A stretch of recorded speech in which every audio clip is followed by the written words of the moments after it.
Chris, anong gagawin natin sa mga to? Alam ko na! Mahal na mahal tayo ni Chris at ayaw niya tayo mauhaw. Bait mo talaga, idol! Inumin ko na, ah! Teka lang. Hindi iniinom yan. Para sa experiment natin itong mga boteng tubig na to. Experiment natin na may kinalaman sa inertia. Experiment tayo! Tatabi ko to dito, itong dalawang boteng tubig natin. Paper strips.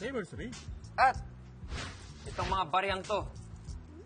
Kakailanganin natin to para sa experiment natin. Hoy! Ngayon, may challenge ako para sa inyo. Ano yan? Lalagyan ko ng coin, and in between the coin and the bottle, meron tayong strip of paper. Okay? Challenge ko sa inyo ay is to remove the strip of paper without the coin falling off. At bawal ninyong hawakan yung coin. Sus, napakadali lang. Gusto mo, umpisan ko na eh. Sige nga. Yung hindi malalaglag yung coin. Oh, yung hindi malalaglag yung Pero coin. matatanggal to. Tama. Oo. Oh. Ganito lang kasimple yan, no? Ha? Kala ko ba naman alam mo? Napakadali lang yan, eh. Oh, sige nga, Rod. Ikaw naman. Fail. Oh, ganyan. You fail. Epic fail. Fail. Ganito lang yan, no? Kala ko pa naman, nakuha mo na eh. Yeah! Ay, Sayang, Muntik na. Good try. Sige nga, Ikaw, Alodia. gusto mag-try. Wait lang. Ay, nako, ang hirap. Ano to? 1. magicin mo. May power ka, di ba? Ay, Oh, Sayang! Galing. lapit na. good try. Paano ba yun? Okay, walang hahawak ng table. Kailangan ko ng concentration. This is what you call the power of inertia. Inertia?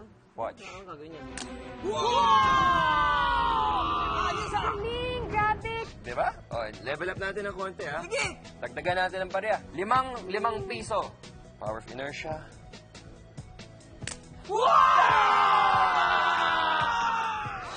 Malaking bagay ang mabilis na pagpalo sa ating paper strip. Dito pumapasok ang tinatawag nating inertia. In physics, inertia is the resistance of any physical object to any change in its state of motion, including changes to its speed and direction. Yan ang ating stay put coins experiment, I believe. Kung mahilig kayo mag-burp, meron akong experiment na pagtapat dyan. Experiment tayo! Ito kita nyo to, ang boteng to, Oh. at itong coin, Oh. malamig na tubig. Oh. Yan na ang kailangan natin. Gagawin ko, ito, ice cold water. Bubuhos ko ng konti dito sa bote. Okay, so para mag-touch yung cold water sa loob ng bote, i-rotate ko lang siya na parang ganon. And then, ilalabas ko ulit. Hindi naman kailangan ganito yung shape ng bote. Basta any shape ng bottle, importante yung bibig niya, halos kasing lapad ng coin. And then, babasahin ko lang yung surface ng bottle. And ididip ko ng konti yung coin.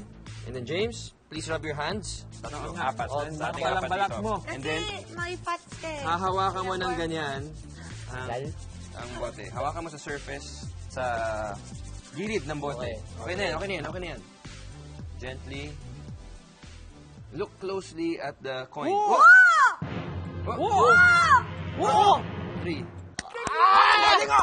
Apat na baby burp. Ano yun? I believe! Ang dahilan ng pagkakaroon ng burping motion ng ating coin ay ang pag-expand ng hangin na nasa loob ng bote. Ang ginawa nating paglapat sa ating mga kamay sa paligid ng bote ang nag-create ng init. As the warmth of the hands heat the air in the bottle, which in turn expands, ito ang nagtutulak sa ating coin na nakatakip sa bibig ng bote. I believe.